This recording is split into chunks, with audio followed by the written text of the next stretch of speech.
Hello students, welcome to Catalyst institute. मैं हूं सोनिया और आज हम करने जा रहे हैं class 9 chapter 2 is matter around us pure का क्विक रिकैप।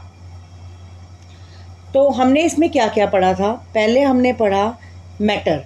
मैटर क्या है? Anything which occupy space and has mass is called matter. मतलब कोई भी चीज़ जो कि स्पेस ऑक्यूपाई करे और जिसका मास हो उसे कहते हैं मैटर।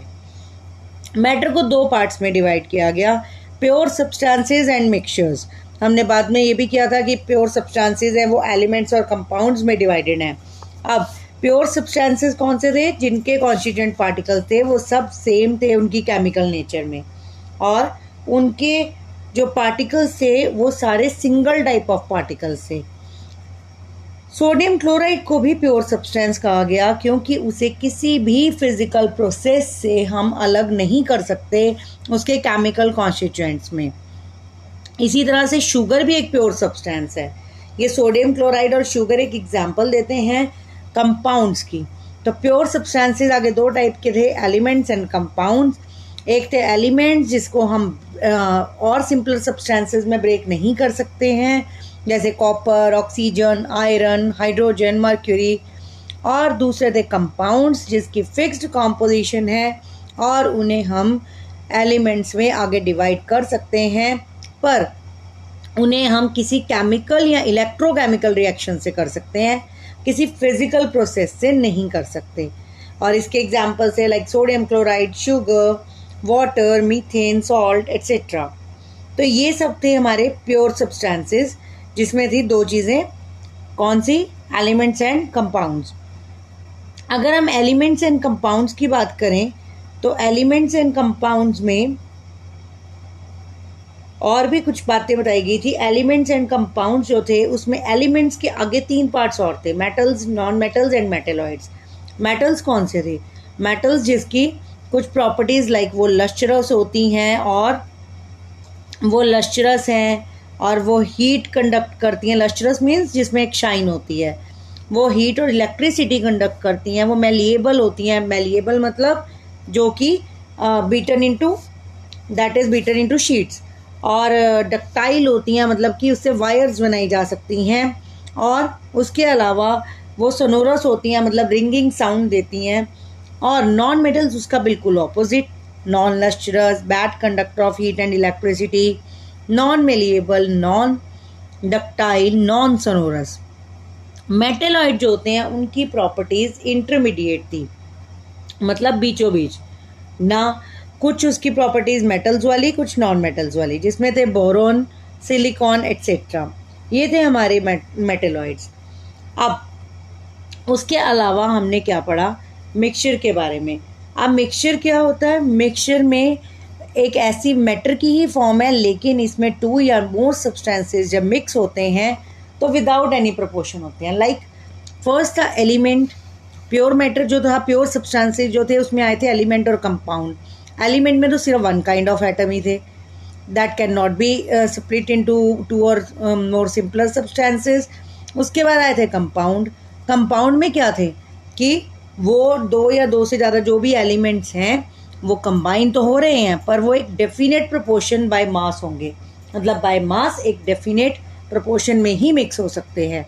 पर मिक्सचर जो है उसमें सब्सटेंसेस मिक्स तो होंगे, पर वो किसी भी प्रोपोर्शन में हो सकते हैं, इन एनी प्रोपोर्शन। मतलब उसमें कोई ऐसा कंफर्म नहीं है कि कितना एक एलिमेंट होना चाहिए, कितना दूसरा। इसमें आता है एयर। एयर जो है वो मिक्सचर ऑफ वेरियस गैसेस है। सबसे अच्छा एग्जांपल है एयर। इसमें बहुत सारी गैसेस हैं, ऑक्सीजन है, carbon dioxide, nitrogen, argon, neon. और उसके अलावा इंक को देखेंगे, उसमें बहुत सारी डाइज का मिक्सचर बनता है। गन पाउडर देखेंगे जिसमें sulphur, potassium nitrate and carbon होंगे। मिक्सचर की आगे और दो टाइप्स थी, कौन सी? Homogeneous and heterogeneous. Homogeneous means, homo मतलब सेम, कि जो भी हम मिक्सचर लेते हैं अगर उसमें कॉम्पोजिशन जो है वो सेम रहती है तो उसे हम बोलते हैं होमोजीनस मिक्सचर। अब क्या होता है, मिक्सचर में दो चीज़ें हम यूज़ कर रहे हैं, इसमें सॉल्यूशंस की बात हो रही है। अगर हम दो चीज़ें यूज़ कर रहे हैं, एक सॉल्यूट और एक सॉल्वेंट। सॉल्यूट जो लेस क्वांटिटी में हो और सॉल्वेंट जो मोर क्वांटिटी में हो।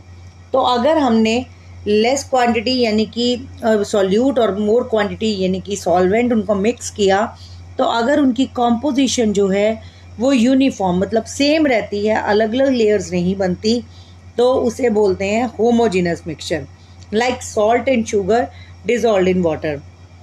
ऐसे ही हेट्रोजीनस मिक्सचर्स आते हैं जिसमें कॉम्पोजिशन यूनिफॉर्म नहीं रहती, मतलब लेयर्स अलग दिखने लग जाती हैं, पार्टिकल्स अलग शो होते हैं, like mixture of sodium chloride and iron filings, mixture of salt and sulphur and mixture of oil and water.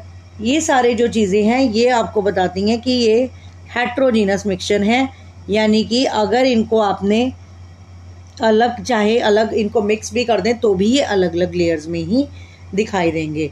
उसके बाद हमारे नेक्स्ट आते हैं कि जो हमने ये मिक्सचर्स की बात की है, अब इसके आगे और टाइप्स आई, हमने इसके बारे में और पढ़ा कि सॉल्यूशन जो है ये 3 टाइप के आगे आ गए। अगर हम इनकी वेरियस क्लासिफिकेशन करना चाहते हैं तो इसमें आए सॉल्यूशन, कोलाइडल सॉल्यूशन और सस्पेंशन।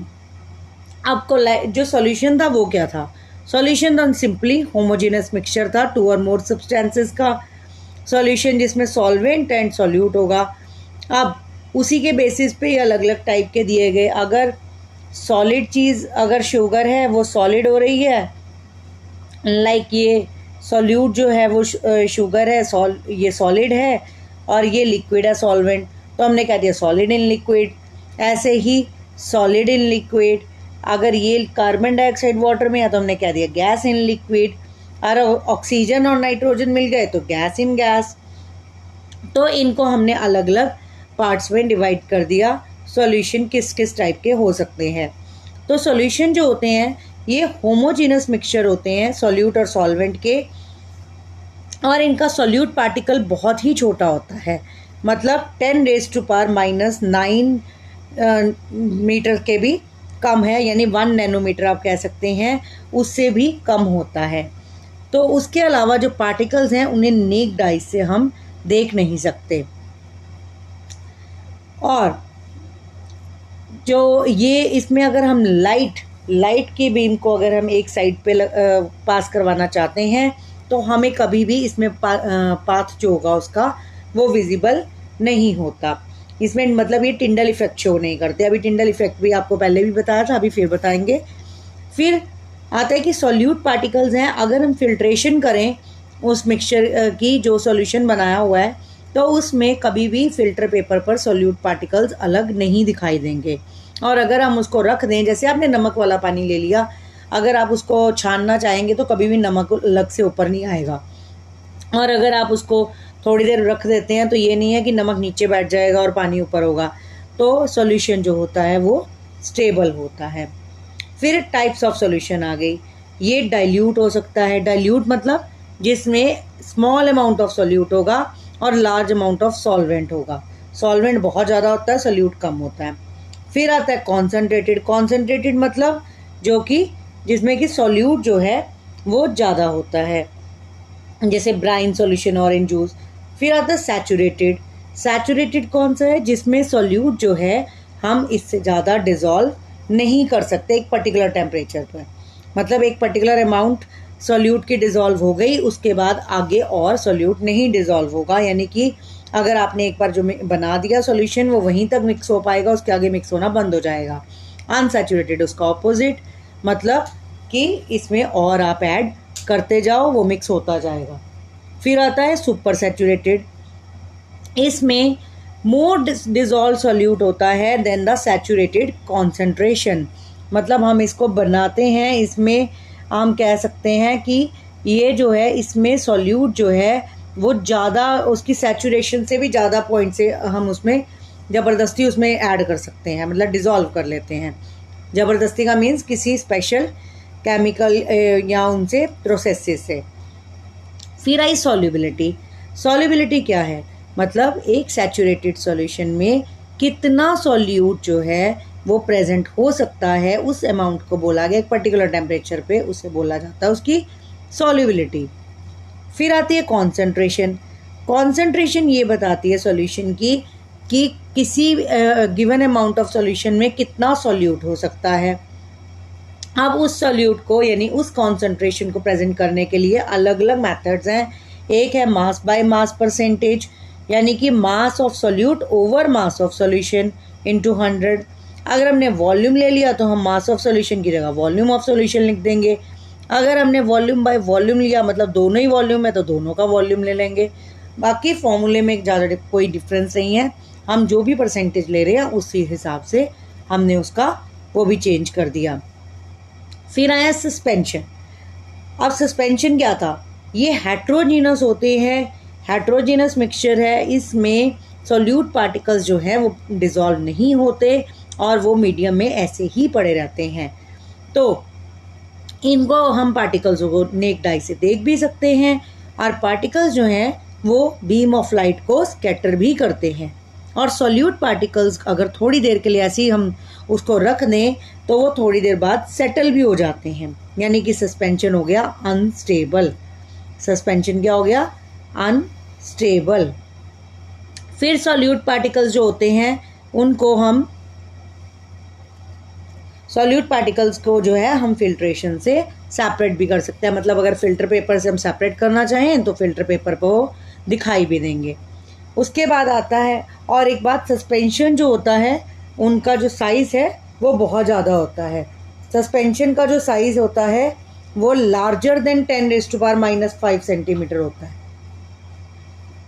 फिर उसके बाद आते हैं हम कोलाइड पे। कोलाइड जो होते हैं वो लगते तो होमोजीनस हैं पर एक्चुअली वो हेट्रोजीनस होते हैं सॉल्यूट और सॉल्वेंट के।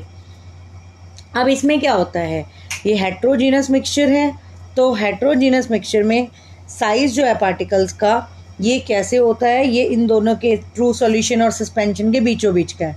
मतलब 10⁻⁻7 से 10⁻⁻5 सेंटीमीटर तक होता है डायमीटर में। और पर हम इनके पार्टिकल्स को फिर भी इंडिविजुअली आराम से देख नहीं सकते। इसका सबसे अच्छा एग्जाम्पल है मिल्क, जिसमें हम अलग उसके बीच के पार्टिकल्स को देख नहीं पाते।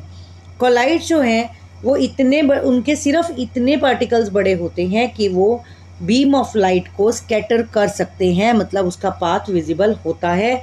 और अगर उनको बिठा वहाँ पे सेटल होने के लिए छोड़ दिया जाए, थोड़ी देर के लिए रख दिया जाए, तो वो कभी भी वो ऐसे ही सेटल डाउन नहीं होते। मतलब ये भी एक स्टेबल फॉर्म है और ये कभी भी फिल्ट्रेशन से अलग नहीं हो सकते।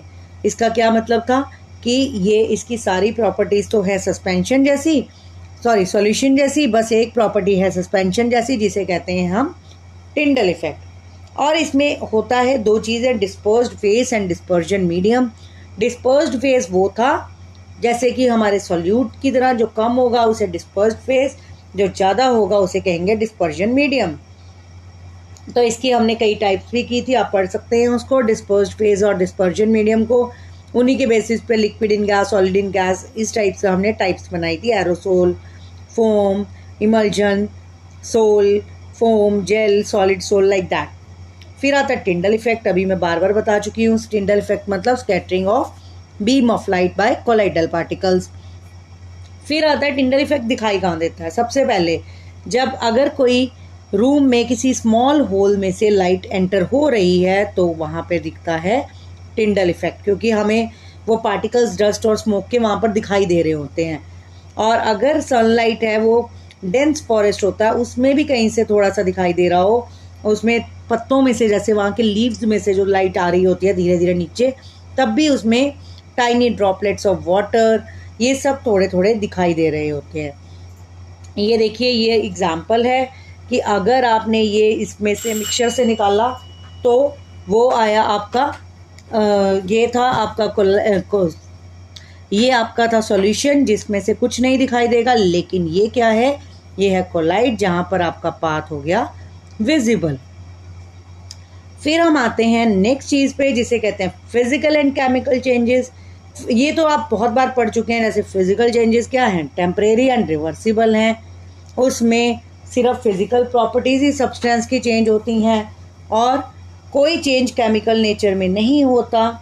जैसे आइस, वाटर वेपर्स, ये सब डिफरेंट दिखाई देते हैं और इनकी फिजिकल प्रॉपर्टीज़ तो डिफरेंट है पर ये केमिकली सेम है, क्योंकि ये सिर्फ स्टेट्स, फिजिकल स्टेट का डिफरेंस है, इसमें कुछ भी ऐसा डिफरेंस नहीं आता, इसमें कोई भी केमिकल डिफरेंस नहीं आता, कोई नया सब्सटेंस नहीं बनता।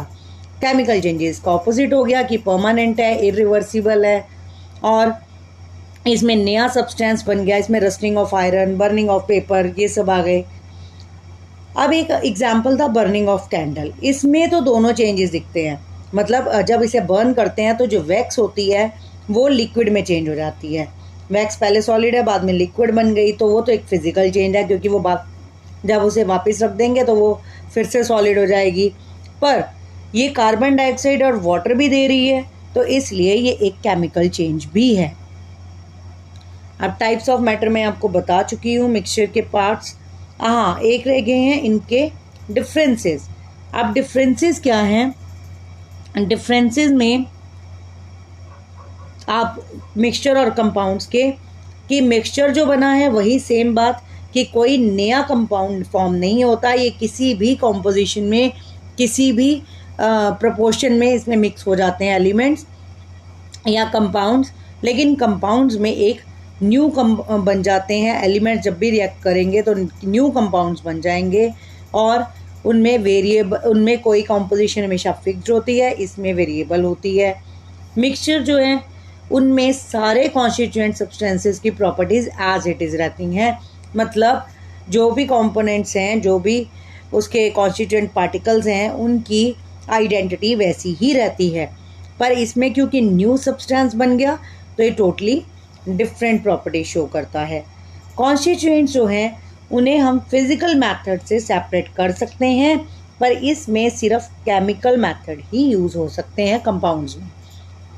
आई होप अब ये चैप्टर और एक क्विक रिकैप आपको अच्छे से समझ आ गया होगा। तो आज के लिए बस इतना ही, अब मिलेंगे अपनी नेक्स्ट वीडियो में।